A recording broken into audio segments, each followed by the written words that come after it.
All right, today we're going to do something that I should have probably done on Halloween, but what the heck. We're going to create a vampire picture out of a normal picture. Now, what you need to do is you need to find a suitable picture like the yearbook picture. It's called a portrait, and something from the neck up or the chest up. You don't have to use your yearbook picture. You can use something from the internet that you find, but it has to have a good amount of pixels. If it's too small, if it shows up really small in your GIMP, then it's way too small. This is what this looks like. This is kind of small to begin with, so anything smaller than that, find something else. But you can use another person, but you have 5 minutes, and I will put a timer out there, and if you don't find something in 5 minutes, I will have something for you. So I don't need this anymore. All right, so here we go. We're going to get started by uh, one of the best things you can do is just, and it's not on the tutorial, but just duplicate the picture so that you have an extra just in case that you can work with and you can go back to if you want to and just turn that one off. All right, so the first thing that we're going to do is we're going to save it. And I bet you can't guess what we're going to call it. Okay, go ahead and save it into the student data folder, Jameson folder, and period folder, and so forth. And call it vampire. You have to spell it correctly. Dash whatever period you are, dash whatever your name is. And save it as an XCF file to begin with, just because you never know if you're going to finish it or not. And there we go. All right, so to get started, the first thing you're going to want to do is you're going to want to create a new layer. And again, it's this little thing right here, and if the layer window's not showing, Control L.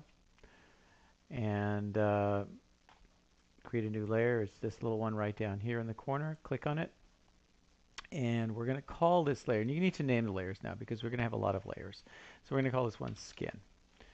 Okay, and click OK. So that's skin. Now, before you do anything, first thing you need to do with skin is set the layer mode to saturation. And saturation's down under hue near the bottom. And you're going to make sure you're on that layer, get a fuzzy brush, and that's these here. This is kind of a solid brush. We might go back to it in a second, but just get the fuzzy brush to begin with and bump it up. Oh, I don't know, depending on, that's a little bit too big. So maybe bring it down a little bit. Okay, so it's a fuzzy brush. See these arrows right here? These arrows switch the background and the foreground. So just click and bring white up. And we've got the paintbrush, so we're using the paint tool. And I just want you, here, let me just zoom in a little bit on my picture. I just want you to paint white over the skin.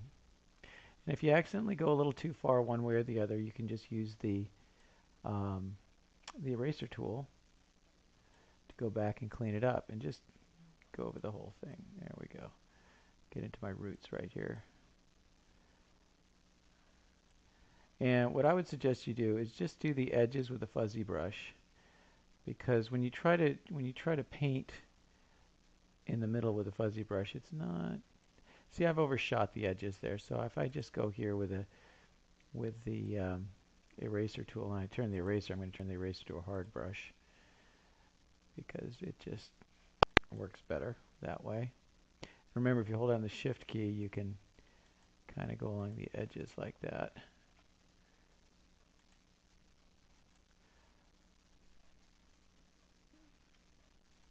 There we go. Just try to clean it up a little bit.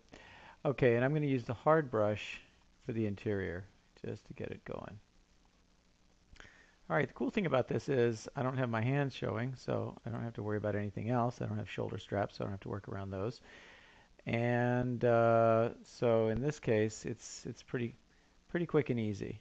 And you can go back and fix it later. This layer is staying there. Now, one of the problems that we've got with this layer is rather than looking undead, I look like I'm a clown ready for the circus. So what you need to do at this point is go up right here to opacity and just bring the opacity down a bit. Okay, if I bring it all the way down, you can see there's my regular skin tone, but if I bring it up a little bit, it gives me that sort of undead look as opposed to, here we go, clown look. So just bring it to there. And let's see how that looks.